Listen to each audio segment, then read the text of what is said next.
have seen the dark shadows moving in the woods, and I have no doubt that whatever I have resurrected through this book is sure to come calling for me.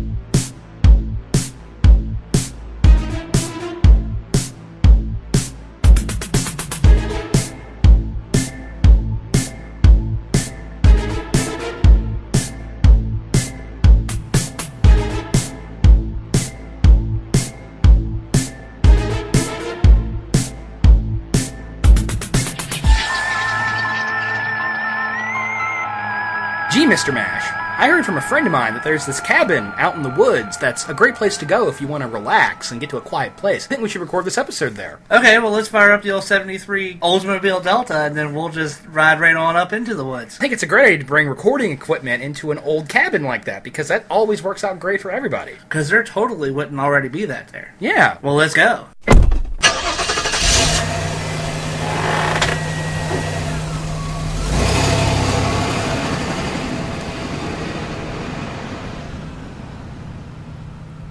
That was a good time we just had. Man, did you notice how that porch swing just keeps swinging by itself? Strange, isn't it? Oh, well, I shouldn't think anything of it. Oh, look, that door just opened by itself. Let's go in and investigate. This is no cause for concern. Hey, look at that book. Oh, wow, it's bound in human flesh. It has a face on it. Nifty. Do not read this book. I wonder if that's important. Nah, this intro's gone on long enough. Welcome to the 16th episode of the Bangers and Mash Show. I am... 16th? Yep. I think you lost count. Probably. I think we've only done 5. I'm Mr. Bangers. This is... Mr. Mash. A.K.A. JD. Horror fandom is generally defined by a lot of different movies, but there are a particular number of series that were made in the 80s that people really latch onto as their horror series. One that is very popular among the hardcore horror fans and maintains its cult classic status every year. Is Evil Ed? Evil Ed? Yeah, Evil Ed. Evil Ed, okay. Or is it Evil Dead? It's Evil Dead. Oh, it's Evil Dead. Oh, they're dead, not Ed. Well, I hope some Army of Darkness doesn't come and get us. There's a character named Evil Ed in Evil Dead 2. And in Fright Night. There's also an entirely unrelated movie called Evil Ed. One of the reasons why I think the Evil Dead franchise grabs people and stays with them is the fact that Sam Raimi and Bruce Campbell, when they made that movie, were really living the horror fan dream. They went into the woods with no money, no experience, and they shot this crazy horror movie that made lots and lots of money and went out there and was really popular and successful. And now Bruce Campbell is the premier horror icon of his day, and Sam Raimi is directing multi-million-dollar blockbusters. You know, I just want to point out that the thing that sticks with me most about these movies is the fact that you never see what's fucking running after the guy. That still creeps me out. There's this ominous force in the forest. You can't fight it, and it's like knocking trees down and splitting shit. trees in half. And the fact that he did that with no budget is awesome. They tied the camera to a 2x4 and ran around with it. Now, JD, did you know that The Evil Dead is not actually the first Evil Dead movie? No. In 1978, in order to raise funds to make Evil Dead the feature, Sam Raimi and his group of friends made a short film called Within the Woods.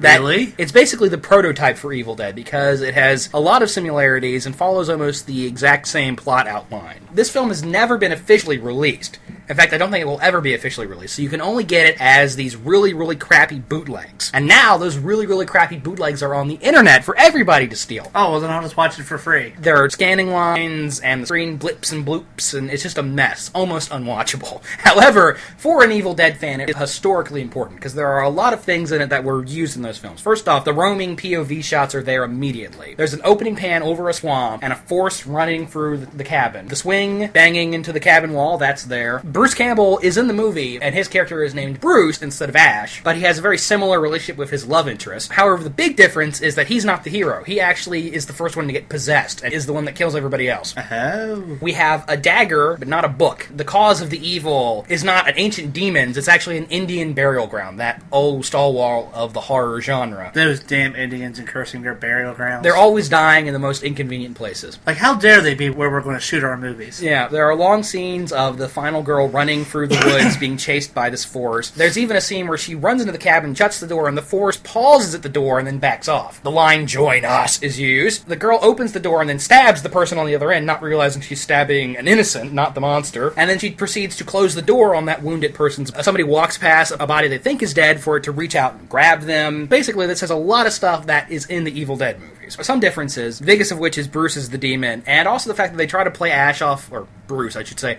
as a nerd. He's kind of a dweeb. He even has glasses on. It's sort of funny to see it. Does he telepathically decide what cards are being held? No, but they do play a card game. Wait, no, they play Monopoly. They play Monopoly, and there's a scene where the final girl's fighting Bruce and cuts his hand off. The disembodied hand falls in the middle of the Monopoly board. Is that supposed to be funny? I don't know if it's funny, but it's neat. It's actually a pretty decent little horror short. There's some decent jump scares, the kind of which you see in Evil Dead. The monster peering in the doorway or a window suddenly, where a door is twitching and is being pushed open, and there are creaking pipes in the cabin cellar. It actually generates some decent suspense. And of course there's lots of gore, too, as you would expect. People getting stabbed in the throat, people getting chopped with an axe. Clean fun. So as rough as this is, and really the roughness is just as much to do with the quality of the copies you're going to get as anything else, it's pretty entertaining, I gotta say. And for an Evil Dead fan, absolutely check it out, because it's the beginning of the franchise, really. The beginning. That obviously did get them their funding, and that which led to the long production and eventual release of 1981's The Evil Dead, the film that really started it all. Now, what are your thoughts on this film, JD? The original Evil Dead. Okay, well, for starters, Linda, when she's sitting in the middle of the floor, sitting Indian style, and keeps fucking laughing, creeps the shit out of me. I still can't watch that part. We're gonna get you, not another peep. Kinda gonna sleep. We.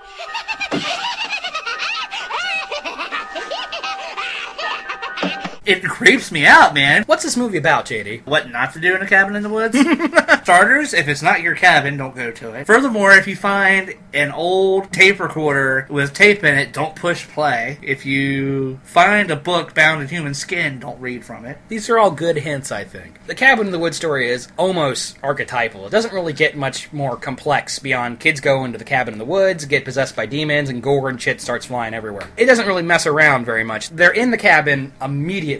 The movie gets a lot of mileage out of the fact that woods are naturally creepy places anyway. Oh, anyway, well, you make a mention of them playing the tape player. That's a good example of kids in horror movies making bad decisions. You know, Zach, they didn't make those bad decisions. We wouldn't have a movie. If you were in that place, would you play the tape? Fuck no. I've seen Evil Dead. If you hadn't seen Evil Dead and had no genre awareness, would you play that tape? I don't know. Probably. If the book Bound in Human Flesh wasn't there, I would probably play it, but I feel like that's probably a pretty bad omen. Yeah, I'm not messing with that. Let's get in the car and go. I mean, as soon as I found the book, I'd be like, let's go. Yeah, let's get out of here.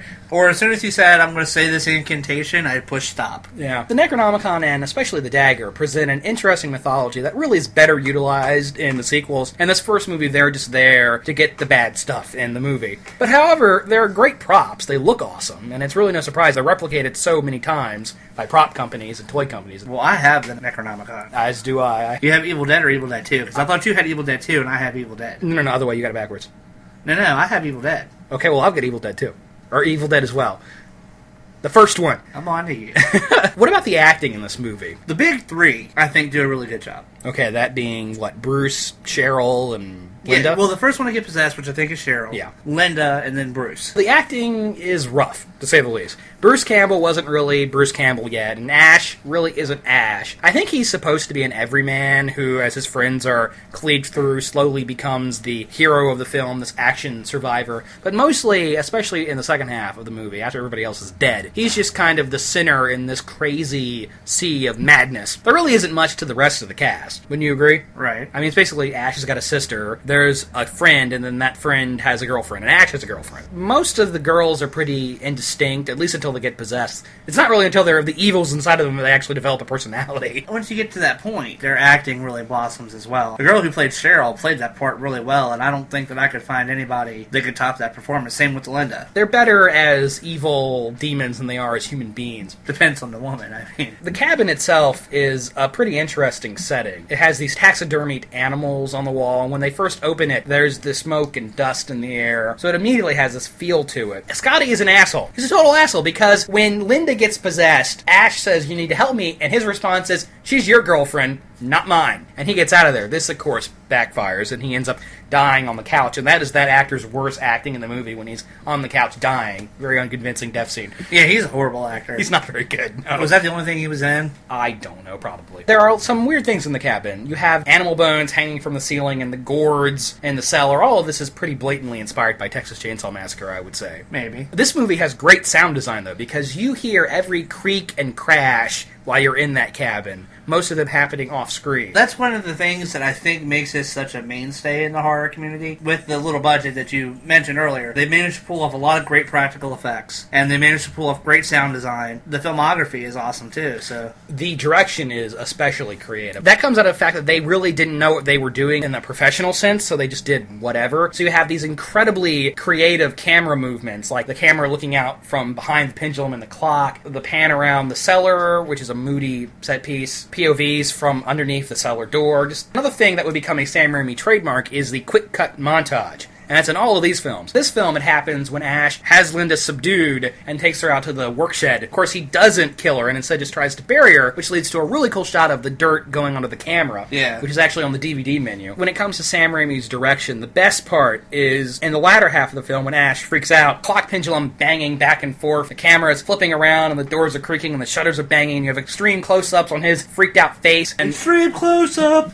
Whoa! POV shots on the shotgun. This leads up to the scene where he touches the mirror and it's water. This is really a good way to visually illustrate paranoia and his sanity slipping. Let's talk about what we really remember from the movie, which are the scares and the gore. You mentioned the Force. This thing in the forest that just swooshes around making that weird noise. That terrifies me. Really? It creeps you out? Yeah. This movie legitimately scares the shit out of me. Really? Oh, yeah. As a matter of fact, the first time that I watched it, I couldn't sleep for a week. Surprising to hear that. Because some people don't think this movie's scary at all, JD. Some people think it's funny. They think it's as campy as the sequels. Well, that's the main reason why, to this day, I would rather watch Evil Dead 2, because it's got that levity in it. And Evil Dead doesn't have a whole lot of levity. It has some. Most of the levity is unintentional. When Bruce Campbell gets smacked in the face by a woman and tossed around the cabin into a door, it's funny. No matter the context, it's funny. This POV shot set up this atmosphere of dread immediately. Swing banging into the cabin wall, it's just a small thing, but it works so well. And it's sort of your first indication that this isn't a movie about teens vacationing in the woods. But the first really creepy moment is when I believe it's Cheryl, is sitting there drawing, and something takes control of her hand, and she scratches out this illustration of the book. That scene builds, and the clock stops, and you have a lot of music, and then it cuts immediately to a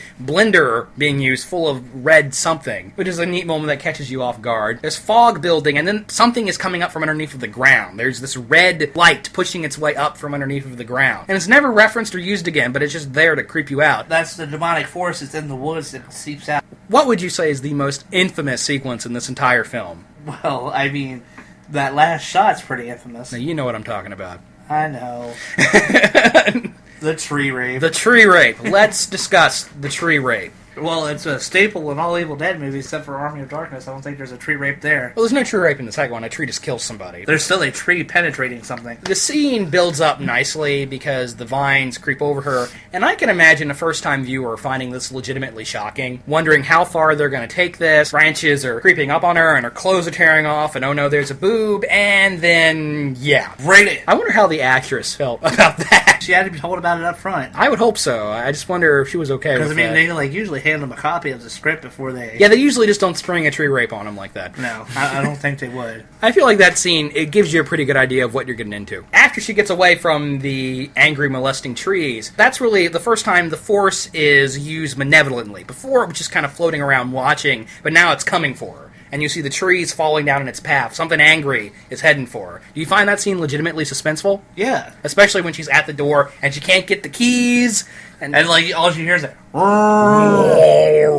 This leads to Cheryl getting possessed, and when she gets possessed, that's when shit really goes crazy. That's when it gets mindfuck crazy. The card guessing scene, floating, and she's twitching, people getting thrown around the room. What the fuck's going on? Gore doesn't start until Shelley, which is Scotty's girlfriend. These S names are very confusing. When she gets possessed, that's when things get really nuts. Hey, what's your thoughts on the Deadite makeup in general?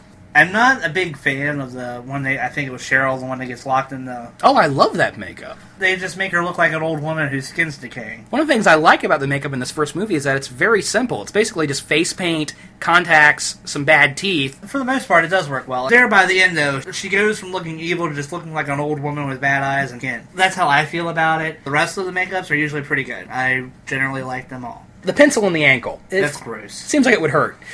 Veins getting all darkened and shit. That is a wonderful sequence when Linda gets possessed and you see the stab wound in her leg spiderweb up through the rest of her. Awesome stuff. But that scene with Shelley, first off, it has this really funny moment where Ash gets hit, flung across the room, lands on a bookshelf, and this tiny little bookshelf is holding him down while the demon kicks the shit out of Scotty. The sound design helps in that scene because you're just hearing screaming and noise and stabbing. It's very disorienting. The demon chewing through its own arm. Why does it chew through its own arm? Just because it's gross and creepy. Because it's feral. Dagger in the back, and when the demon is stabbed in the back with the dagger, the mouth on the handle bleeds. It's spraying milk out of its mouth, and blood is shooting out of the stump. What the fuck's going on? Just craziness. It's awesome. Of course, they have to chop her up with the axe. There's a wonderful shot, and it lasts for a split second, but I love it, where the axe handle lifts up, blood splatters on the wall behind it. So cool. The blood running down the camera as the demon is twitching and dying and screaming, "You love her! You love her!" The demon is dismembered. All the dismembered bodies are on the floor, twitching and shaking and spewing blood. Amazing. A cackling demon being locked in the cellar is a recurring image in this film. When you've got Cheryl in the basement, pushing on the door and yelling, and Linda over there with her Cupid doll face, laughing and mocking. We're gonna get you. That's when Bruce shows off his pimp hand and smacks her That's around. when he grows a pair. Yeah, tells her to shut up, Linda!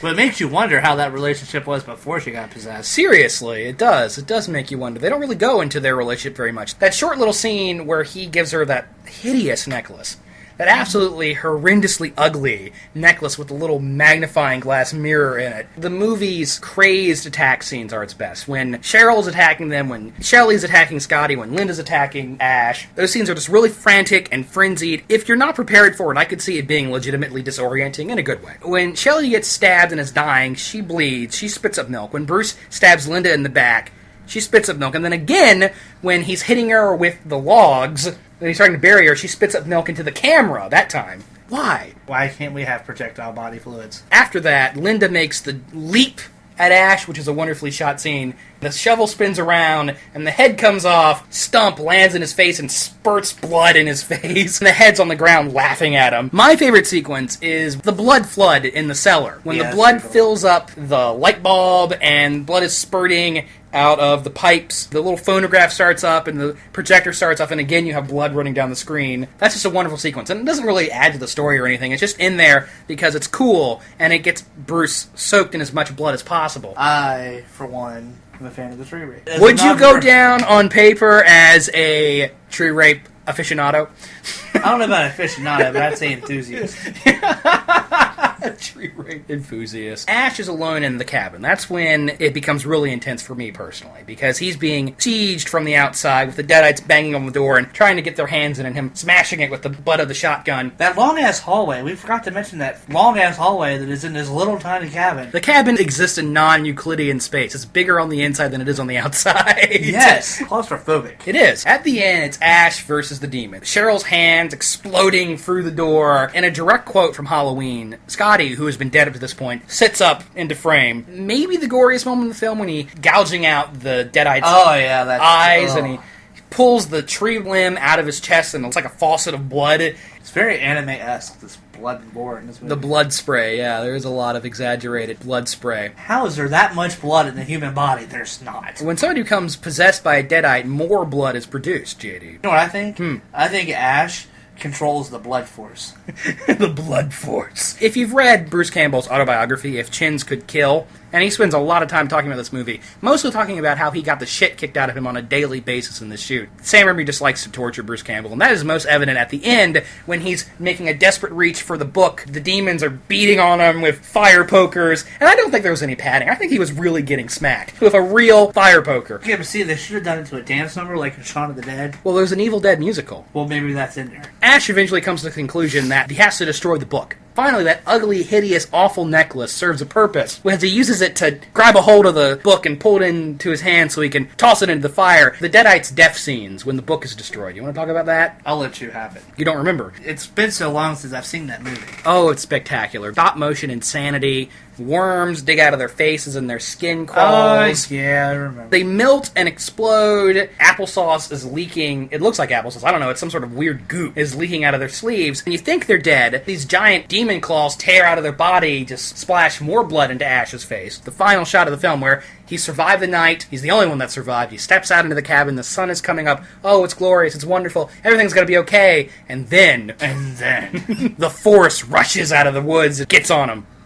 And then the movie cuts off. Yeah, wonderful. I love that last shot. It's so cool where it's rushing through the cabin. Supposedly, Sam Raimi mounted a camera to a motorcycle and rode it through the cabin. That's supposedly how they got that shot. I don't know if that's true or not, but it makes for a great story. I don't know. I think that's a bunch of drunken old men talking. The hitchhikers on the side of the road at the beginning of the film, Sam Raimi and Rob Tappert, that's their Hitchcock cameo. Something that I've always picked up on the film is when they go down to the basement and they find the book and the dagger, there's a torn Hills Have Eyes poster down there. Now, do you know what the meaning of that is, JD? The hills don't have eyes? In The Hills Have Eyes, when the crazy desert mutants invade the trailer, there's a poster of Jaws that's been torn on the wall, as if to say, you know how scary Jaws is? Well, this movie's even scarier. They did that in response to that. Remember how scary The Hills Have Eyes is? Well, Evil Dead, scarier. And this actually started a reference war back and forth between Wes Craven and Sam Raimi, because in the original Nightmare on Elm Street, the movie Nancy is watching in order to stay awake at night is Evil Dead. Yes, I remember that. And then in Evil Dead 2, when Ash is in the work shed, you know what's hanging over the door in the work shed? Isn't it Freddy's glove? You got it. You think I don't notice these things.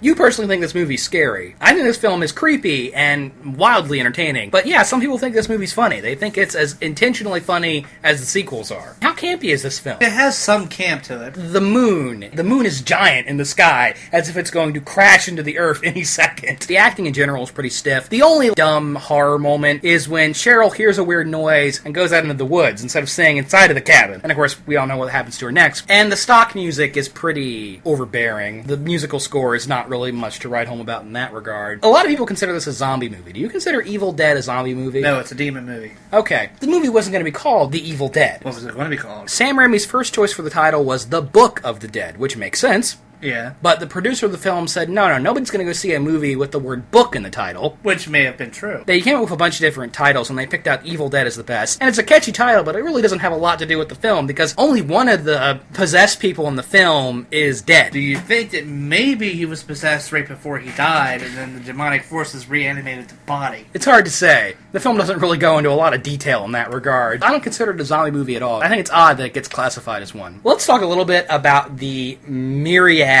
of DVD releases this film has had. Fascinated by the fact this film has been released on DVD so many freaking different times. Well, there was a bare bones DVD release. And then Anchor Bay got the rights to release this film, and they released a bare bones DVD, but with 7 different picture covers. And then they released a proper special edition, which you used to be able to find in our Walmart dump bin all the time. And after that, they released the Book of the Dead edition, which is what I have, where the disc comes inside of this really cool prop replica of the Necronomicon that's made of a weird rubber and will stink your fingers up awfully if you touch it too much. Yes, I have that one as well. But then after that, they released 3-disc Ultimate Edition, which had somehow even more special features than any of the previous editions of this film. And I'm pretty sure it's been released on Blu-ray since then. When you get into the sequels, Evil Dead 2 was released in a bare bones edition, then in a special edition, which you could also get in a limited hit 10 before that was released in a Book of the Dead edition where if you press the eyeball, it screams at you. Army of Darkness, I don't even know how many different releases of Army of Darkness there's been. There was a Barebones release from Universal, there was a Barebones release from Anchor Bay, there was a Universal release version of the Director's Cut. Anchor Bay released the official bootleg edition, which is the Director's Cut, which is the one I have. Then there was the Boomstick edition, which had both the Director's Cut and the theatrical cut on it. And now it's been released in the Screwhead edition, which is the Blu-ray. You know what I think? I think they should release a box set that comes in like a deadite head, or like a double-barreled shotgun, or a chainsaw. Or the Cabin. Or the Cabin. I'm surprised they didn't release that, because Anchor Bay had the rights to all three of these films at one point. They oiled that fandom teat as dry as they could. Well, I mean, now they need to release them all on Blu-ray together. I wonder why they haven't done that. I mean, you know, there are some hardcore Evil Dead fans that bought every single edition of this movie that came out, I'm sure. No, I'm not that hardcore. Original Evil Dead, I think it's a great fucking movie. Would you say it's a great fucking movie? I'd say it's an awesome fucking movie. It's so incredibly entertaining. It's the perfect midnight movie because you're certainly not going to fall asleep through it. No, you're not. And you're not going to fall asleep after it either. It's entertaining, it's scary. Groovy. The film was a minor success in theaters, but when it really took off is when it was released on VHS. And this movie rode the early 80s horror VHS wave to great success.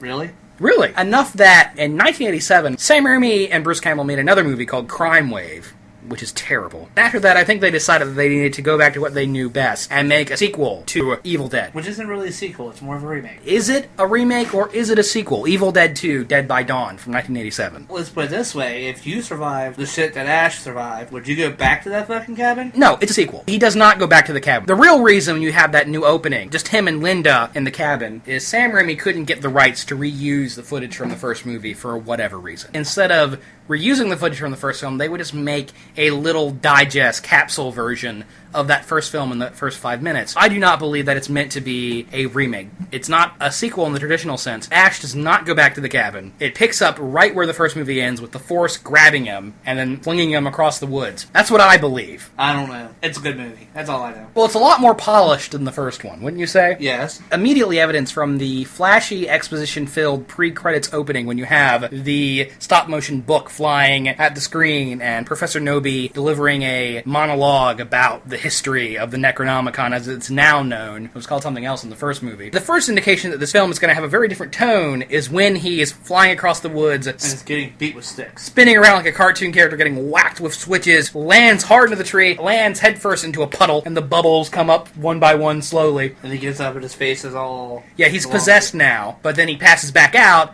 sleeps for an entire day and wakes up, and night 2 has begun. What are your thoughts on Ash getting possessed? It's an interesting story turn, isn't it? Had to happen sometime. It doesn't really jive with the information established in the first film. First movie, they make it seem like once you're possessed by a demon, you're possessed. Sam Raimi's direction is just as creative in this film as it is in the first one. You have a lot more POV shots. There's a wonderful scene where Ash turns the sink on and the camera is looking up from beneath the water as the water runs into it, which is really cool. That is kind of cool, yeah. You have another montage. In the first film, it was Ash getting out the chainsaw, and in this one, it's him inventing his rig so that he can have his chainsaw hand. Awesome. One of those wonderful cult movie inventions. We'll get to that in a little more detail later. The entire first act of the movie is just Bruce versus Linda's possessed corpse. Oh, yeah?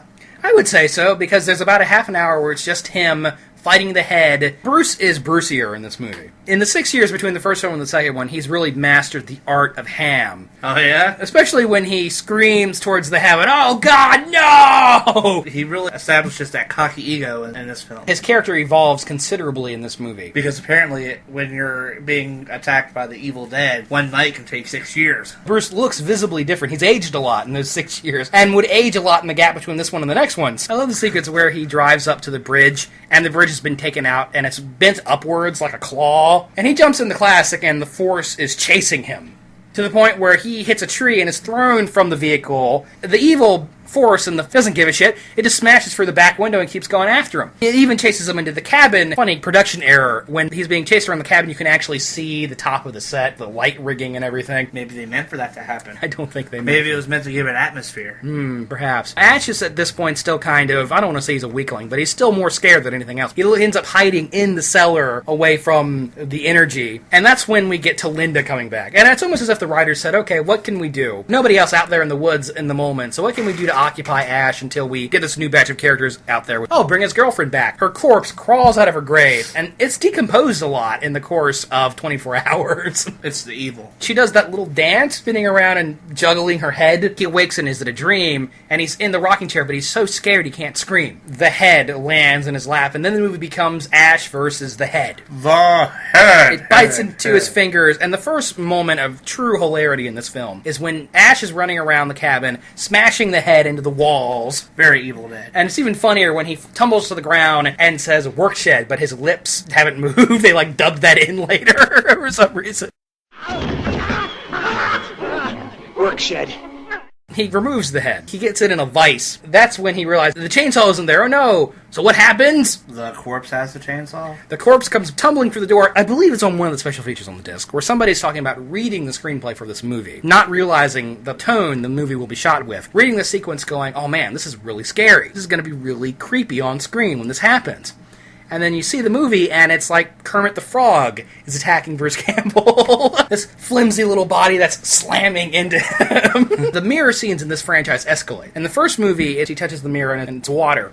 And the second film, his reflection comes out of the mirror and says to him, we just cut up our girlfriend with a chainsaw. Does that sound fine? Third one, the mirror shatters, and then a bunch of little pygmies come out. We have a whole army of little ashes. So those little ash holes. It's almost as if the first half of this movie is in three distinct parts itself, because you have Ash versus the head, and then Ash versus his hand. Much like how the infection spread in Linda's leg in the first movie, the infection spreads out of his hand and starts fighting himself. This just shows what a fantastic physical comedian he is. Yes, it's total slapstick. It's splatstick, JD. Splatstick? When you have him smashing himself in the head with plates, and the best is when he flips himself. Yes. Amazing. I was going to say, doesn't he flip himself? They destroy the entire kitchen, and he actually is knocked out, and the hand drags him along the floor, and you actually get a POV shot from the hand in that. And it even does the little Attack of the Killer Tomatoes noise. At this point, Ash has really had it up to here. Grabs the chainsaw, saws off his own hand, laughs like a lunatic when it's getting sawed off, the blood splattering onto the light bulb.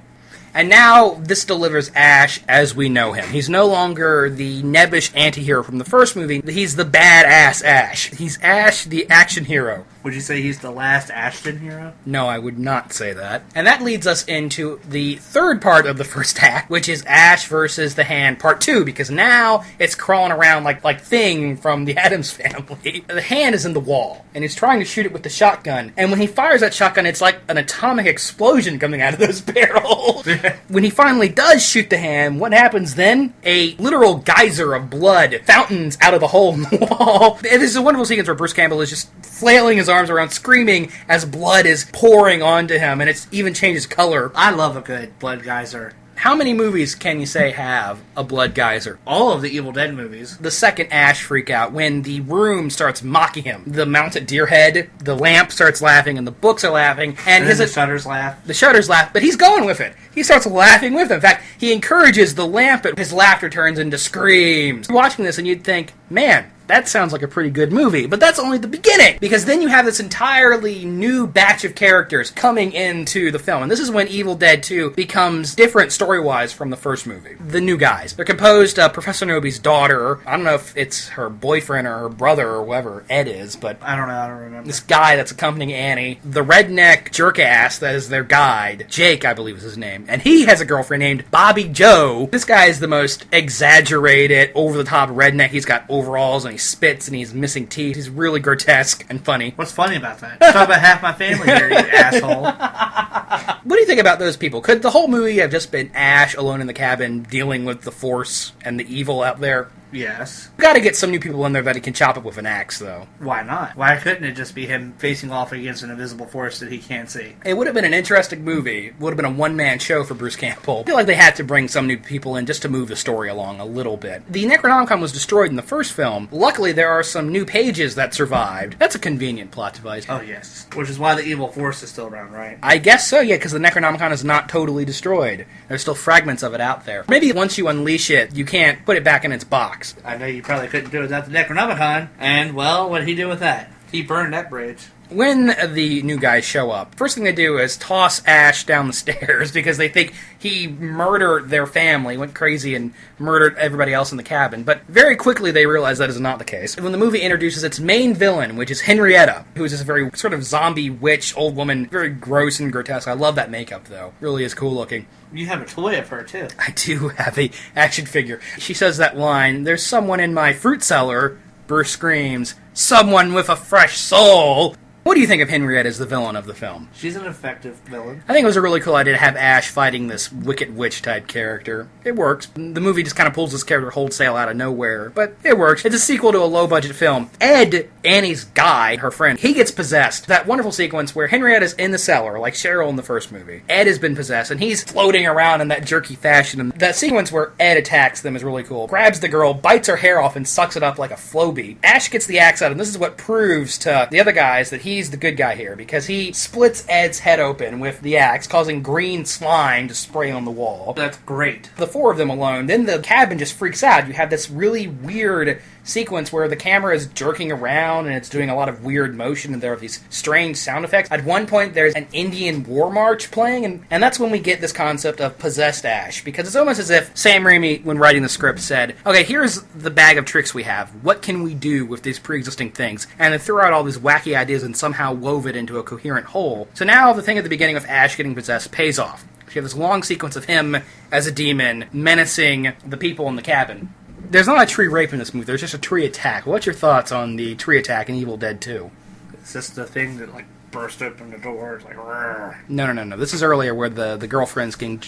The vines grab her and they dig into her skin and they pull her across the forest floor. Oh, yeah, that's pretty cool. And it's almost as if the tree has a mouth that opens up and it pulls her into the mouth. Oh, yeah, that shit's pretty cool. They did it before Mortal Kombat. Did this idea of an evil killer tree exist before Evil Dead? I guess Wizard of Oz did that first. If Evil Dead didn't invent the idea of the killer menacing tree, I think it perfected it. Definitely. Especially in this film. Possessed Ash, he hates squirrels. He picks up the squirrel and he bites the squirrel's head off. And he hates screen doors because he slams the screen door until it comes off its hinges. How do you feel about the way that sequence ends? With him finding Linda's necklace, and this somehow causes Ash to force the demon out of him, and he's clean now. What do you feel about that? Girlfriend's dead. He cut her up with an axe. I don't know why reminding him of her love would help him out any. Especially with that hideous, awful necklace, which is still in the movie. It was so hideous that it scared evil out of him. That makes more sense to me than anything else. But even after that, there's a wonderful slapstick moment where the girl starts attacking him with an axe, even though he's yelling at her, "I'm good now." And he seems to convince her, and then she keeps attacking him with the axe. It takes a while to convince Annie that he's not possessed anymore. Did I mention the eyeball flying across the room into the girl's mouth? No. They slam down on the cellar door, and her eyeball pops out of her head like a cork. Flies across the room right into the girl's mouth. And she swallows it. How come she didn't get possessed then? Maybe her digestive juices kept her from getting possessed. What causes a demon to possess you in these movies varies back and forth.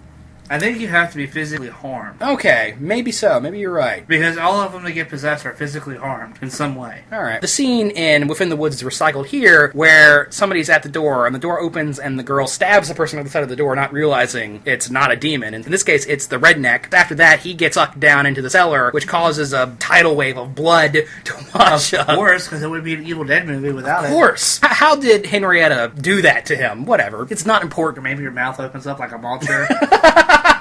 Maybe so. Maybe so. All of this leads up to the big climactic sequence where Ash is remade into the badass. I had never seen a movie with somebody with a chainsaw hand before this film. I hadn't. And it's such a brilliant idea, isn't it? Yes. Isn't the perfect horror movie weapon having a chainsaw strapped to your arm? Fucking Jason was chasing you down. He'd be like, guess what, motherfucker? There's that long sequence of them soldering it together and latching it on, and it's all clinking, clanking. He saws off the shotgun with the chainsaw, elbows it down, flips it into his holster on his back, looks straight into the camera and goes, groovy. So this leads into the climactic battle between Ash and Henrietta. There's a long sequence where he's going through the cellar trying to find the additional pages to the Necronomicon, because this is going to be the solution to their problems. They're going to read a magical chapter from these pages and it's going to send all the evil away. So he has to sneak around the cellar, which is now flooded, and it still has the gourds hanging from the ceiling, and he finds the redneck skeleton in a rather inconvenient way. He gets up there, he's fighting her. Ash just made a total shift. He's no longer frightened. Instead, he's like, okay, come get some. That that point, what worse could there be? Exactly. Talking about Raimi's camera angles, where Ash is punching Henrietta in the face, and the camera is following his fist as it hits her, and it's boop, boop, boop. He knocks her to the floor, and she stands back up, twitching like... When he tears her apart, the limbs are flying across the room in slow motion. The body is hitting the roof, the stumps twitching, blood spraying out of them like sprinklers. And that, of course, leads to maybe the most epic moment in the movie, where the decapitated head looks at him and says, "I'll swallow your soul!" And Ash's response is, "Swallow this." But the movie's not over yet. No, this film just keeps getting crazier. The evil is called out, and that comes in the form of on the commentary, they refer to it as the rotten apple head. Giant head that sticks into the forest, and the trees are now alive and banging on top of the cabin. I feel like that is the face of the forest. I like to think otherwise. It makes the film scarier when you don't know what it is. So I just like to look at that as like that's just some deadite possessed tree or something. Well, it's all of the evil sucked into one form. And you know this because the half side of its face is the heads of all the victims it's claimed over the course of the film. Okay, so there. I mean, what do you think of that design, though? That's pretty cool. The demons have a very exaggerated EC comic book style design to them, which is in contrast to the rather minimalistic designs in the first movie. Of course, they had more money this time. It just speaks to how this film is the more exaggerated, cartoony version of that first movie. That final boss, if you want to use that term, is really a good example of that, especially when Ash stabs it with the chainsaw and blue blood leaks out of it. It's just awesome. When the vortex is open and all the stuff is getting sucked out of the cabin into the vortex, is that the goofiest moment in the movie? No. Or is the goofiest moment when Ash is slipping and sliding around in the blood like a Three Stooge? Okay. Of all the things that get sucked out of the cabin into the vortex, it's the stove. And the stove floats over his head into the vortex. Once he gets sucked into the vortex, it's like a weird 2001 homage, lights flashing and he's spinning around. What the hell is going on? The ending. What do you think of that ending? Where he lands in medieval times. Yeah.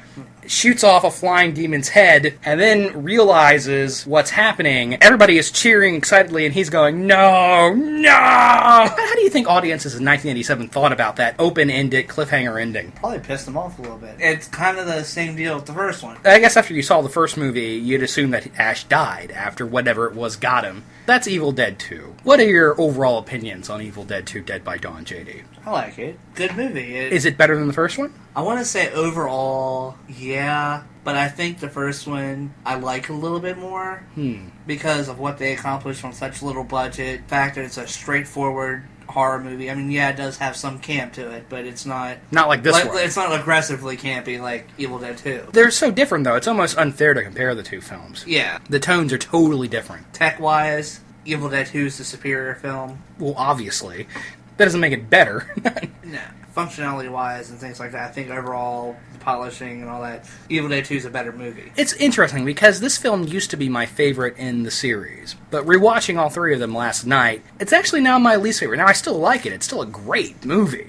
It's best viewed on a first viewing when you don't know what's going to happen. That's when it's at its funniest, when you're going in totally blind, not sure what's going to happen. It's pretty easy to see how this broad comedy mixed with bloody horror was a new thing in the 80s. There are a couple of comparable films. Peter Jackson's early movies, in particular, are very indebted to this movie, I think. It's my least favorite of the franchise, but I still think it's a great movie.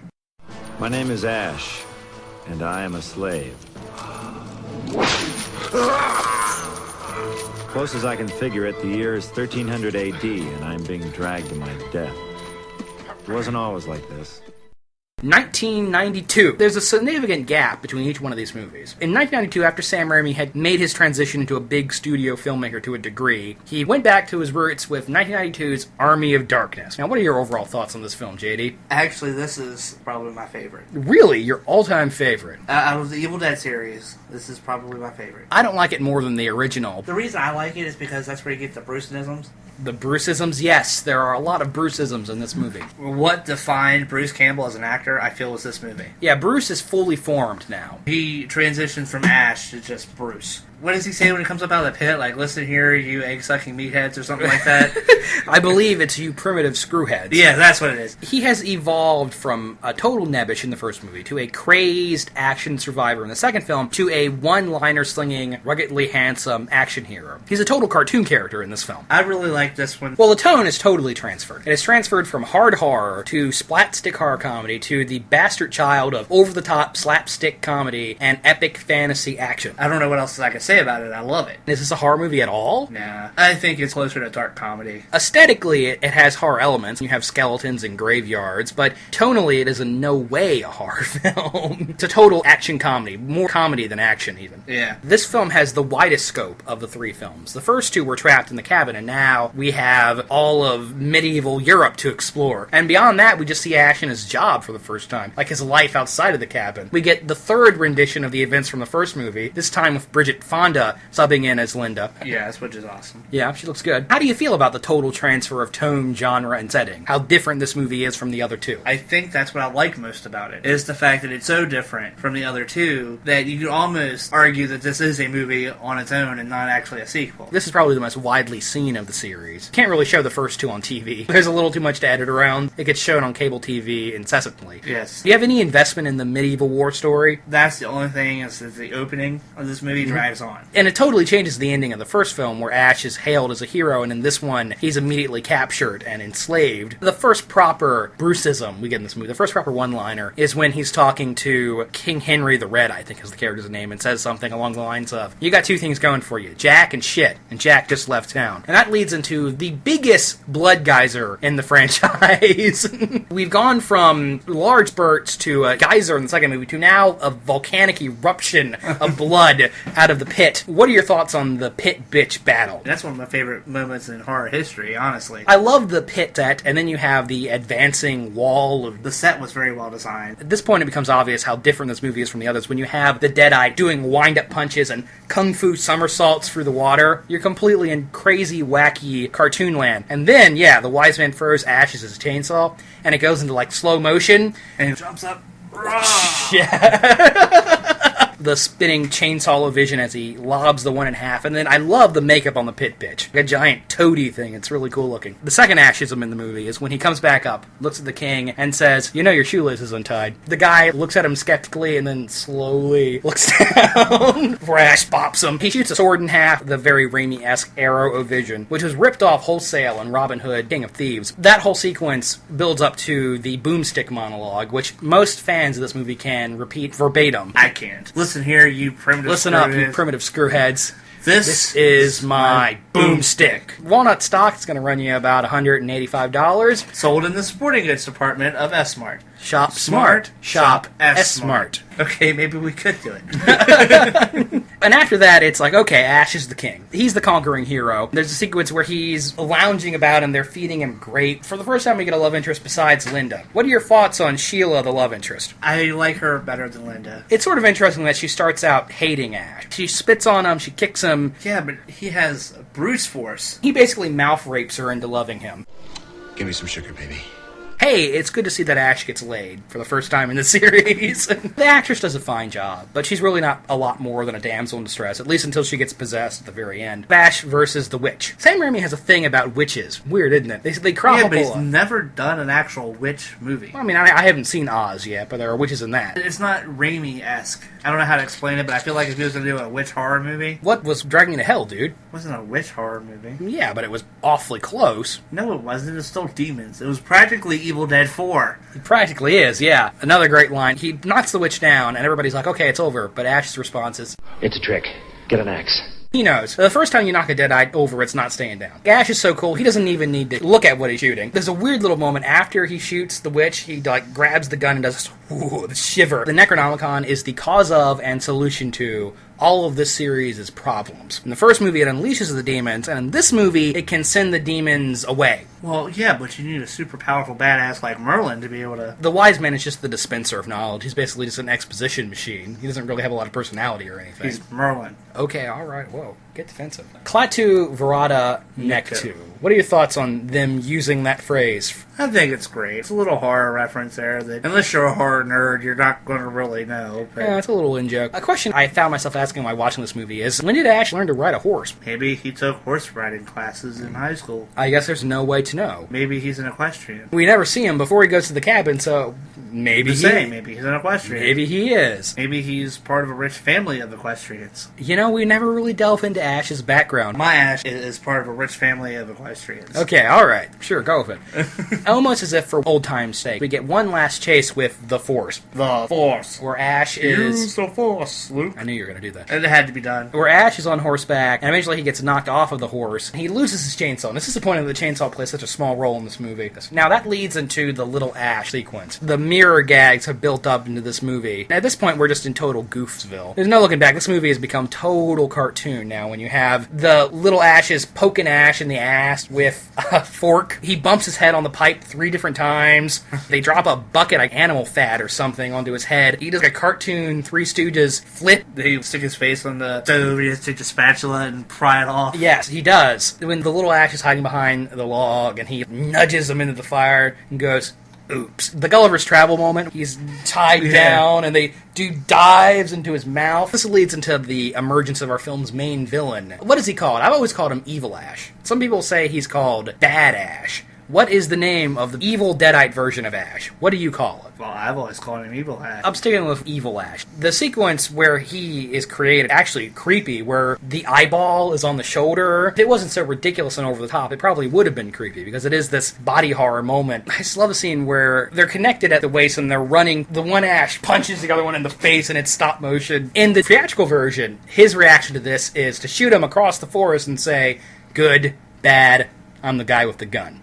Now, in the director's cut, he shoots him and says, I'm not that good. I like good, bad, I'm the guy with the gun. I honestly think I prefer I'm not that good, as far as one-liners go. Good, bad, I'm the guy with the gun? That sounds more like a Bruceism than I'm not that good. I feel like that's a little funnier as far as one-liners go. We're going to agree to disagree. Ash straight up does not give a shit. He chops up his evil version with a chainsaw. He is long past the point of giving a shit. Again, that's a wonderful montage where he straps him down, and it's broken up by the swoops of the windmill blades. This ends up backfiring. I do love that scene where he tosses the corpse into the grave. It's mocking him, and Ash's response is, hey, what's that on your face? And throws a shovel full of dirt on him. Ash has evolved in another way. He's a jerk in this movie. Well, if you've had all the shit happen to you that he has... At first, he is only interested in getting home. He has absolutely no interest for any of the other people in this movie. He berates the girl. He's totally responsible for the unleashing of the titular army, and is hardly remorseful. Though I do love that graveyard set. That graveyard set is awesome. This whole movie is awesome. Well, yeah, but the graveyard set in particular is great. We didn't really talk about the music for the other movies, because there really aren't anything to talk about. This movie actually has an interesting score. When I heard it, I thought it was a Danny Elfman score. It's not. It's some guy named Joseph Loduca, but he does a really good job of imitating Danny Elfman in his prime. They couldn't afford Danny Elfman. Danny Elfman does the March of the Dead number. He composed that. I guess that informed the rest of the score. It sounds like a really good Danny Elfman score, even though it isn't. Now, what are your thoughts on the 3 different books? That's interesting. It's really goofy. Especially when the vacuum book, where he gets... I love that. I mean, I love it, too. This film has gone way off course. He pulls himself out of the book, and his face is all stretchy and cartoony, and he has to shake it off.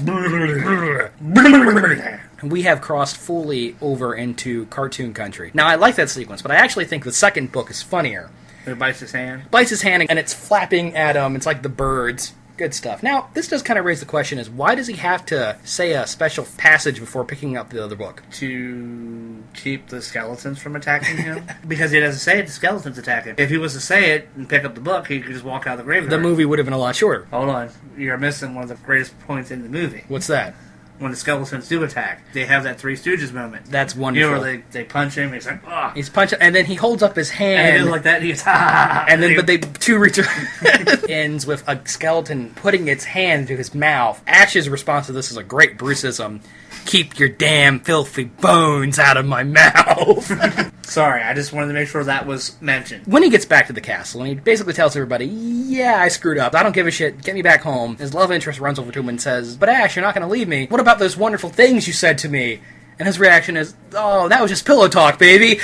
When did Ash become such a douchebag? Maybe he was always a douchebag. Perhaps. And it's a pretty basic character arc. He has to learn to become a hero, but it still makes you wonder, what the hell, hero? A couple of times. The flying demon makes a comeback. It's not the same flying demon from the end of the first movie, but it shows up, kidnaps the girl. And this is when we get to the skeleton warriors. This is a blatant Ray Harryhausen reference. Like, this entire latter half of the movie is an extended homage to Jason and the Argonauts. Evil Ash is resurrected. Now, what are your thoughts on Evil Ash as a character? I like it. Regular Ash is Bruce Campbell in a ridiculous mode. Evil Ash is even more ridiculous because he has this funny voice and he dances around. And he can't say tally fuck. No, it's Sally Forth. That's what I said. Sally Forth. Sally Forth. Sally Forth. And he does the Xena yell at one point. Oh, I don't remember that. And the only scene in this movie that really gets cut out of TV is when the skeletons have naked women on chains they're dragging around. When Ash finally unsheaths his head from his ass and decides that he's gonna actually help people and be the hero, it happens about around the hour mark, and there's that great moment where the knights ask him, are all men from the future braggarts? Just me, baby. Though, how did he become an expert strategist? He has books. Right. Apparently, even though he's kind of a moron, he can build a hydraulic battle robot arm. You know, I think he was a college student. He can build grenades, bombs, weapons. He builds the Death Coaster. And the only thing in his trunk is a high school chemistry book and an issue of Fangoria. But it's okay because it's awesome. There was a machinery book, too. Was there? Okay. Now, this leads into the movie's big final act, where, first off, you have the March of the Dead, and you have skeletons with bagpipes and playing leg bones as flutes. And as I was telling you earlier, Bill Moseley is in the movie, briefly. He's the Deadite general. It's very easy to miss him. I feel like that final battle goes on a little too long. It seems like the knights in the castle are fighting the skeletons for a really long time. That does drag on a little bit. I really feel like that's the only weak thing about the movie, is the big final battle goes on a little longer than maybe it should. There's still a lot of fun stuff there. Now, the Death Coaster. Say hello to the 21st century, the Death Coaster. Somehow he has turned the classic into this doom machine with a giant spinning fan blade on front and pipe that shoots steam. It's crazy. Very metal, very 92-esque. It's very 1992. It really builds up to the sword fight between Ash and Evil Ash, which is cool. And it's even cooler when Evil Ash is set on fire and resurrected as a fire-breathing skeleton. That is pretty cool. He even says, I got a bone to pick with you, because of course he does. He gets a ridiculous, awesome death scene, because right before he's launched off of an exploding bag of gunpowder, steam shoots out of his ears. There's nothing this movie won't do. It just goes wacky, wacky places. I mentioned the director's cut earlier. The big difference between the theatrical version and the director's cut is the ending, which is completely different. In the theatrical cut, after he saves the day, he takes the potion, and we cut back to him in the S-Mart telling an unbelieving group of people his story, and then there's this awesome battle scene, and that's that, which is the ending I think most people are familiar with. Yes. But then the director's cut ending is Ash takes one drop too many and wakes up in a distant post-apocalyptic future. In a way, I feel like that ending is more in line with the series, where each film ends with Ash in a worse situation than the one he just got out of. But I like the theatrical ending better. Yeah. It's more fun. They both kind of set up a Deadite invasion. Yeah, the whole thing of this Deadite being in the S-Mart, it has kind of unsettling implications that aren't really touched upon in any way. Well, when we get Army of Darkness too. If we don't get a sequel, I feel like the theatrical ending is a better way to close out the whole series, where Ash has had his adventures and he's living in the modern day, and he's okay with that. Though I do love the action in that scene. Swinging a shotgun with seemingly endless amount of bullets in it, riding around on the cart, and the Deadite is bouncing around on the trampoline. Amazing stuff. It makes for a hugely satisfying ending to the series, I suppose. So, I like it. Overall, we like Army of Darkness a lot, even though it's very different from the rest of the series. And again, I think that's why it's my favorite. It's not my favorite. The original Evil Dead is my favorite, then this film, then Evil Dead 2. Something you can do with these films, though, Sam Raimi has talked about this, is you can cut them into one very long single film. Because if you take the first Evil Dead and cut the ending onto about the first 5 minutes of Evil Dead 2, where Ash gets hit with the Force, those films can continue into one. And then if you cut off the very ending of Evil Dead 2, where he lands in the past, and cut in the beginning of Army of Darkness instead, all three of these movies fit together, and I'm sure some diehard fan has to have done this. Cut all three of these. My God, this will be a 6-hour long movie. The first two movies are about 80 minutes, give or take a few. Army of Darkness is about 90, so I guess that's almost 5 hours. People have done it with Lord of the Rings, which was even longer. And I feel like this would be much more entertaining. Fuck you. I feel like the 5-hour complete Evil Dead is more interesting than the 24-hour complete Lord of the Rings. And hey, now you can tie The Hobbit into that and make it even more exhaustingly long. Sure, I could have stayed in the past. Could have even been king. But in my own way, I am king. Hail to the king, baby. Evil Dead is not limited to just these movies. You don't say. There have been a number of comic books. books. Back in the 90s, Dark Horse produced an adaptation of Army of Darkness that was mostly notable for its really pretty artwork. And Reboot referenced it. Reboot did a whole episode referencing Evil Dead. Dynamite Press, it seems like for about 10 years now, have been publishing an Army of Darkness series. I read the first couple story arcs. It was a very cartoony art style and seemed to have a decent grasp on the tone. I stopped following it at some point. Dynamite has really turned Ash into a crossover comic character. Remember in the 90s when Dark Horse had the rights to Alien and Predator? Yeah. First, Alien met Predator. And then Alien and Predator, either together or separately, proceeded to meet Batman, Superman, Green Lantern, Judge Dredd, Tarzan, Terminator, Magnus, Robot Fighter, Witchblade, all sorts of these crazy things. Similarly, Ash has met... They did a comic book adaptation of the unproduced Freddy vs. Jason vs. Ash screenplay, which I have, and is very disappointing. Ash has met the Marvel Zombies. He met both Frankenstein and Dracula. He met Herbert West Reanimator. He met Darkman. He's met Xena and Hercules. He met Barack Obama. And then most recently, he met Danger Girl. Ash is now a crossover king because of this ongoing comic series. Well, now they need to do it with DC Comics. I'm surprised it hasn't happened yet, especially with Blackest Night. There's an N right there. And in addition to that, when the Army of Darkness comic was at the peak of its popularity, Dark Horse produced an Evil Dead comic that was supposed to be the extended version of the movie. It was the movie, but with a bunch of extra stuff in it. Now, I didn't read that. Supposedly, it was pretty good, but I have no idea what that was like. In addition to the comics, there have been a whole series of Evil Dead video games. First off, there was an Atari Evil Dead game, which I know nothing about. The one I remember playing, Fistful of Boomsticks. That's the one I played. But there was one before that, and there's been one since then. And I remember playing the game I played and enjoying it for about a half an hour and then getting bored of it because it was very repetitive. And in addition to all that other shit, apparently Ash is going to be in some game now called Poker Night 2, where he's playing poker with Brock Sampson from Venture Brothers and Sam from Sam and Max, GLaDOS from Portal. I don't know what this is about, but apparently this is something that's happening. Ash is a pop culture icon. He's all over the place. You're all going to die tonight. Viewers, if you can figure it out, what do you think is the thing that prompted us to do an entire Evil Dead themed episode? Gee, I would say... Oh, it's almost maybe the remake? Yeah, I guess it's because that remake came out about a week ago. Huh. All facetiousness aside. Yes, they've finally done an Evil Dead quote-unquote remake. This has been something that's been talked about for a long time. It's been passed back and forth between Raimi and various people, and it's finally been released. I think this is the horror event of the year. Seems like every year there's one big horror movie everybody's looking forward to, and I think this year it might have been this one. Now, I don't know if I was necessarily looking forward to it. I don't know how anybody would be able to replicate the original Evil Dead, especially without Bruce Campbell and Sam Raimi. As this movie was in development, I read about how it was going to be about these friends take their mutual friend into the woods to help her get off of drugs, and she's going to be going through the detoxing process. And I remember reading that and groaning, because I knew a large percentage of the movie was going to be her seeing freaky shit and nobody believing her because they just think she's hallucinating. Thankfully, the finished film did not do that too much. I think I played around with it for, the first 15 and a half hour? Does not really harp home on that part. However, there are a bunch of other things I take issue with in the Evil Dead remake. I didn't really like it. The gore was good. The storyline needed a little bit of work, but it wasn't awful. I didn't hate the movie. It's a solid 2-star film. I don't want to say it's mediocre because there were elements that worked for me. But it wasn't scary. It wasn't scary at all. And the elements that I did like are completely out of balance with the numerous parts I didn't like. First off, there's a pre-credit sequence that I hate. And there's no reason for it. Okay, we're in spoiler territory here, people. This is a total spoiler alert.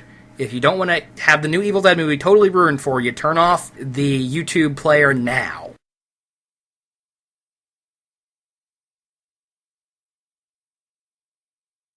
So the movie opens with a scene of, I'm assuming it's Professor Nobi. We never find out, but I think it's him. His daughter is tied to a post. They're trying to set her on fire, and there's this woman who speaks another language reading out of the Necronomicon, and it's really gritty and dirty and shaky, and then the girl gets yellow eyes and starts screaming profanity at her dad, and they set her on fire, and he blows her head off with a shotgun. And when I saw it, I literally said to you in the theater, this is an Evil Dead movie? You know, like, what is this shit? What does this have to do with anything? It starts out with he's running from these two rednecks. Did they put the right reel of film? It didn't feel like an Evil Dead movie at all. The movie visually looks like a lot of other horror movies that are out now. It has that gritty but polished look. A group of friends is taking this girl out into this cabin in the woods, going for a detox program. She drops all her drugs down the well and promises she's not going to do drugs any. Her estranged brother is there, and he has a girlfriend, and there's some mutual friends. There's an annoying high school teacher Forster and another girl. This girl's Maya is her name. She's played by Jane Levy from the TV show Suburgatory. Mia. It talks about her strained relationship with her mother. Her mother was apparently ill. Her brother wasn't there. He was off somewhere. She had to deal with her mother while she was sick. It's pretty heavily implied that this trauma is what forced her into becoming a drug addict in the first place. There's a dog, too. This couldn't have been a movie about some kids going out into the woods. Did we really need this elaborate reason to get them out to the cabin? We wouldn't. But I think today's moviegoer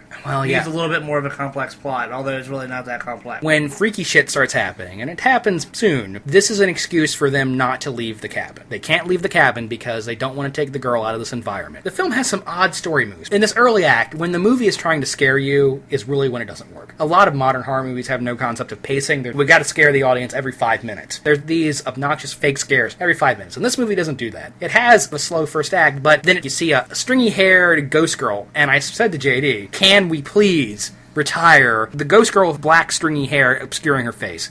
Can we please retire that horror cliche? The Ring, the original Japanese Ringu, came out in, I believe, 1998. It is coming up on 20 years, man. We gotta stop ripping off that movie. The evil girl appears in people's visions. It made me groan. I didn't like it at all. So we get another tree rape in this movie. Yes. Yes, we do. The girl crashes her car, she stumbles out into the woods, and it's sort of interesting how it's done. It almost seems like at first she's just getting caught up in a thorn bush, but then it becomes pretty obvious when the vines are holding her down, open her up, spread eagle. Okay, we're in the tree rape now. Something this movie does repeatedly is it goes for the blatant gross out. It's like Which works. It sort of works. In this scene, she's not tied down, her clothes aren't torn off, and a tree limb doesn't go for her panties. And this one, she's held up bow-legged, and the evil ghost girl's there, and the evil ghost girl opens her mouth, and this stuff falls out of her mouth. It almost looks like a turd. Then you see the vine crawl up the captured girl's leg and go underneath of her skirt. Oh, and did I mention that there are visible giant thorns? I don't know how to feel about that. It's almost as if the filmmaker said, okay, we gotta top the tree rape. We gotta make an even more explicit, disturbing tree rape. The film does this a couple of times, where it just goes for the blatant gross out, and I don't know if I like it. I feel like there's a general lack of subtlety here. JD's rolling his eyes. Anyway, we get back to the cabin, and they find the book. In the basement, they find the book, and very disappointingly, there's no dagger. I miss the dagger. I don't. And I miss the fact that there's no torn movie poster. I miss the fact there's no face on the Necronomicon. I miss that too. Though the movie does keep the shit hanging from the walls. In fact, it really overdoes the shit hanging from the walls. Instead of having gourds and bones, we have dead cats. At that point, I think most people would say, yeah, we're gonna get out of here now. But no, they stay because they don't want Maya to get back on the smack. The high school teacher character looks at this book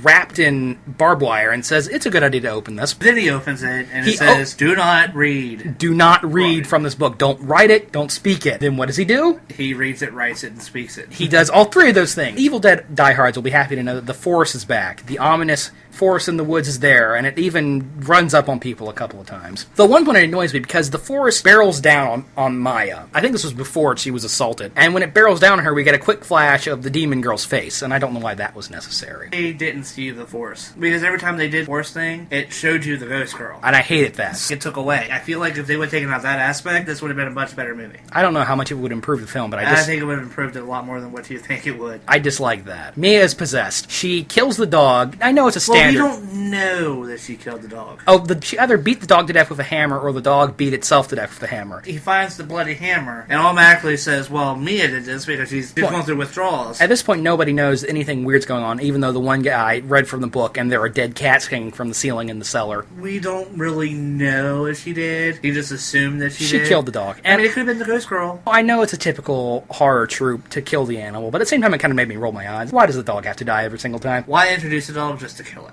Exactly. Though the dog is the one that finds the cellar. In a lot of ways, it is the typical horror movie evil sensing animal. Beyond beating the dog to death, maybe. The first obviously evil thing Mia does is stand in the shower until her skin boils. And I think most people at this point would say, okay, we need to go. In fact, they attempt to leave, but the lake has been flooded, and the bridge Nobody asks what happens with her that she wrecked. She wrecks a car in the lake, and nobody questions this. Nobody has any answers about that. Skin is bubbling from the boiling hot water. She's just trying to hurt herself. She can get out of here and do more drugs. Rolling my eyes. And at this point, the guy who read from the book never says, I wonder if this is related. And it gets increasingly freaky. I believe at one point she pulls out the shotgun, the sawed-off double-barrel shotgun is in here, and fires it. And then they kick her into the cellar, right? They knock her down, and the shotgun's there, and they're like, grab the shotgun before she wakes up. No, that was later in the film. No, it wasn't. Are you sure? Because the black girl reaches for the shotgun, and then she jumps on top of the black girl and vomits out the... Right, okay. So she vomits a torrent of blood. It looks like she had a miscarriage out of her mouth. Yeah, it's pretty nasty. They kick her into the cellar, and they lock the cellar door, just like in classic Evil Dead. And at this point, they're still saying, wow, I can't believe the DTs are making her do this. Seriously! At no point is there anybody going...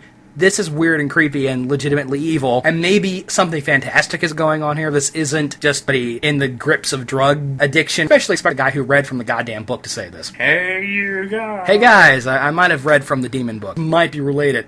And it isn't until after Monica, I believe, was the other girl's name. I think so. That got the blood puked in her face. She goes into the bathroom, reads in the book, and one of the biggest problems I have with this movie is that the Necronomicon suddenly becomes a source of information for everything. Before the movie shows you the girl cutting her face off with a piece of glass, a page in the Necronomicon of somebody cutting their face off glass, as if to say, you're not smart enough to figure this out. Here's the answer. Weirdly, it's at this point that the movie actually starts to get a lot better. JD and I have taken to calling him Die Hard Professor. You have taken to calling him that. When Die Hard Professor walks in on the girl and sees that she has cut her face open with a piece of glass, and she attacks him, stabs him in the shoulder with a knife, and attempts to stab him in the eye with a syringe. She does. Well, yeah, he actually has to pull the needle out of his eyelid, which is nasty. He beats her head in with toilet lid cover. This is actually the first time the movie actually works for me. There's a little bit of shaky cam earlier, but it's when it's doing the crash zooms Evil Dead thing, is when it starts to feel like an Evil Dead movie to me. Some people are, okay, something weird is happening here. Mia gets more and more twisted and possessed looking. Even then, nobody leaves. Nobody says, this is creepy and weird, we need to get the hell out of here. At least get out of the cabin. Nobody says that. There's still 15 minutes after this before the professor reveals that he read from the book and started this whole shit in the first place, right? Right. That information would have been important at some point. They cover his wound with duct tape. So the girlfriend goes down to check on Mia. Mia attacks her, bites her hand. One of the issues I have with this film, again, the lack of subtlety, is the fact that the Deadites swear like sailors. They unleash filthy sentences about your mother sucks cocks in hell, to the point where JD and I said to each other, is this a remake of Evil Dead or a remake of The Exorcist? It definitely was influenced heavily by The Exorcist. Why the potty-mouthed Deadites? Why was it necessary? The Deadites in the original talk, they talked about swallowing your soul and join us, but they never said, you motherfucking cunt. Why was that necessary? It's not scary, it's not intimidating. I guess they were going for shock factor. Profanity doesn't shock anybody these days. I didn't like it. That's actually kind of a cool thing I think we should mention. Mia picks up a box cutter and is attempting to stab the girl with the box cutter and licks the box cutter and splits her tongue down the middle, which is gross and weird, though years ago I wrote a story that featured the same thing happening. Yes, Zach, I know. You've thought of everything in art. Coincidence? I think not. I think so. We have a sequence very similar to part 2 where the girlfriend, her hand is infected with the evil. She tries to wash it out, and it's actually gross when she's squeezing this black... Yeah, don't they do that in the... No, there's no pus in Ash's hand in Evil Dead 2 where she's squeezing on these bite wounds and this black gunk is coming out. It's really gross. The infection spreads up her arm. She picks up the electric carving saw, which is featured prominently in an earlier scene, and I said to JD, well, that's going to be important later. And indeed it is, because she saws off her arm from the elbow down. This is when the gore really goes into high gear, because she cuts into her arm and it's like a huge spurt of blood. Yes. Bright red blood. When she gets up, guys come in and ask about her, and she turns to them, and her arm is still attached by like a single thread of skin, tendon of flesh, and then it falls off. Like I said, this movie goes for the gross out, and this is maybe the only time that gross out is effective. It certainly works better than the sweary-faced Deadites or the girl peeing herself earlier. The girlfriend is cutting her arm off with the saw. Mia is in the cellar telling her, don't do it, don't cut your arm off, you bitch. I believe she says exactly that. She proceeds to cut her arm off. She still gets possessed. Why didn't the Deadite want her to do it then? I think it was a way of egging her on. Maybe, I guess. We have a big sequence with the nail gun, which is cool. And at this point, the character that was formerly the least likable character in the movie, the annoying professor, suddenly becomes the most likable character in the movie. At this point I realized he's our Ash counterpart, because he gets the shit kicked out of him. He gets stabbed in the shoulder with a knife, he gets stabbed in the eye with a syringe, he gets nails shot into his entire arm and chest. Gets his hand nailed to his chest. He gets beaten in the head with a crowbar, gets his hand smashed with a crowbar, his fingers are all at different angles. It's pretty unpleasant look. Keeps ticking. Man, the gore in this movie's cool. The gore is great, we'll say that. Great practical, few CG. There's no noticeable CG that I could tell. I don't even think there was was any. The turd coming out of the ghost girl's mouth was probably CG, or some combination thereof. The majority of effects in this film are practical, which is nice, I guess. I wish it was in service of an overall better film. Something I question about this film is the presentation of the Deadites themselves. They have yellow eyes. That's the main signifier. They do this annoying muscle twitch, and I know they twitched in the original, but here it's really drawn attention to. It's a lack of subtlety. You remember how I said the sound design in the original movie is great? The sound design in this movie is overbearing. Thankfully, there aren't a lot of loud, obnoxious jump scares. There's no subtlety to it. The sound design, we get down to the two guys and then the girl in the cellar. One of the things I didn't really like about the movie is, once again, the Necronomicon provides all this useful information. It talks about how there's a great demon that's going to be raised. There are a bunch of different ways to save somebody's soul once they become possessed. You can either dismember them, which we knew about, set them on fire, which seems like it would work, or bury them alive. I'm not exactly sure why that would work. I think what they were trying to do is name all three ways that Ash...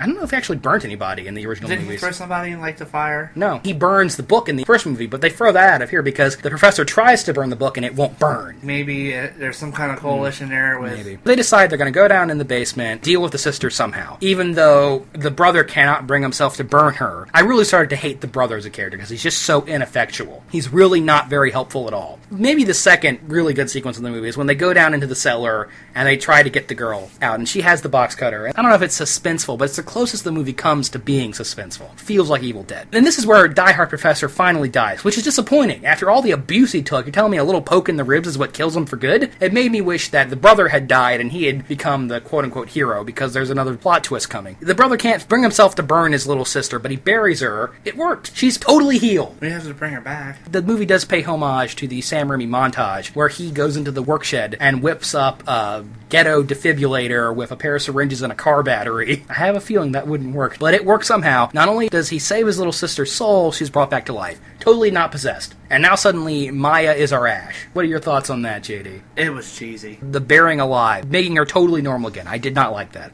Lazy screenwriting. Yeah, lazy. That's what I'd go with. They decide, okay, the evil's over, we're going to leave now. And he goes back into the cabin. Big mistake.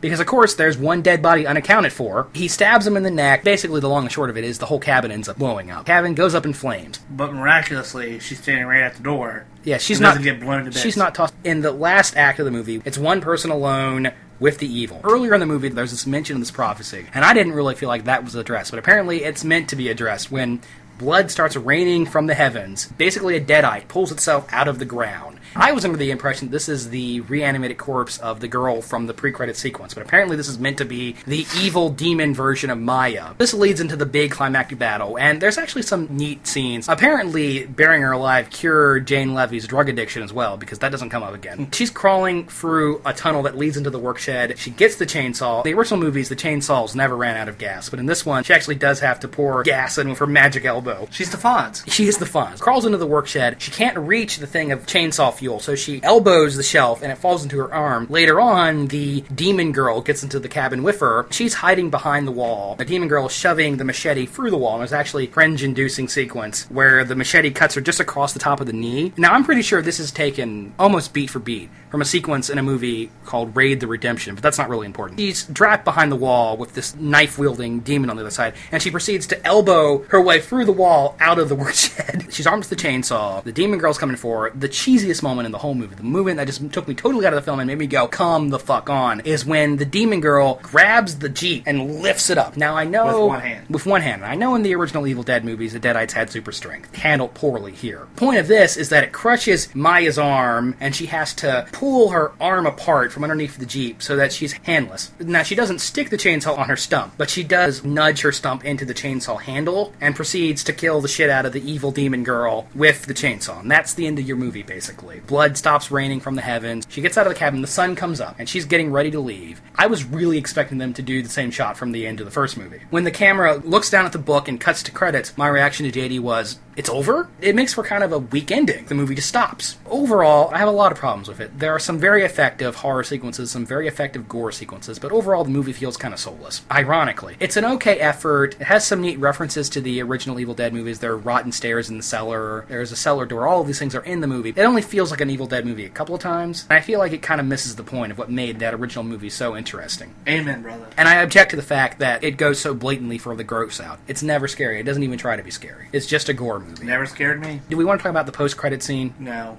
Let them discover for themselves. Because I know if it wasn't there, people would scream about it. They would be upset that it wasn't in the movie. It's so literally tacked on. After the credits, you just kind of go, well, what was the point of that? It didn't add to the film in any way, and it jars with the rest of the tone. Why is it there? It's there because the people would be pissed off if it wasn't. Do you think we're going to get a sequel to this movie? It's done well in theaters. It's done pretty well. It hasn't done great, but it's done okay. Sam Raimi is talking about doing an Army of Darkness 2. He says that he's working on the script now. Bruce Campbell says no such thing is happening. This has been promised so many times over the years, I'm not holding my breath. I hope it happens. I guess I would like to see it. There have been talks that maybe the new film will tie the old series in with the new series. They're so different. I don't know how that would work. Multiverse. Yeah, I can't see Ash functioning in the world of the remake. Unless they went in the same direction the original Evil Dead 2 and made it into a comedy. Let's face it, it would not fly with modern teen mall audiences. I would look forward to another Sam Raimi Evil Dead movie. I probably would not be all that interested in a sequel to this remake. No, I would rather see straightforward Sam Raimi.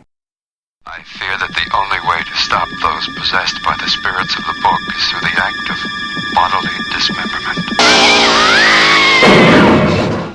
You can email the Bangers and Mash Show if you have any opinions about the Evil Dead series, the new ones or old ones. Email us at bangers_mash88@yahoo.com. That's our address. If you want to join us, go to Facebook and search for the Bangers and Mash Show, or the first thing that comes up. Like us if you wish to. And until next time, I'm Mr. Bangers, a.k.a. Zach. And I'm Mr. Mash, a.k.a. JD. And let's get out of this cabin before something creepy happens. Yo, she-bitch.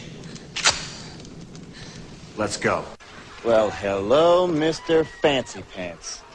I got news for you, pal. You ain't leading but two things right now. Jack and shit. And Jack left town. Name's Ash. Housewares. Wait a minute. You gotta understand, man. I never even saw these assholes before. Come get some. This is my boomstick. First you want to kill me. Now you want to kiss me. Blow. Klaatu, Miranda.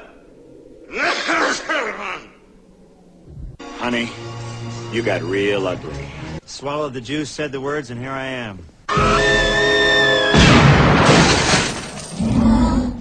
Lady, I'm afraid I'm going to have to ask you to leave the store.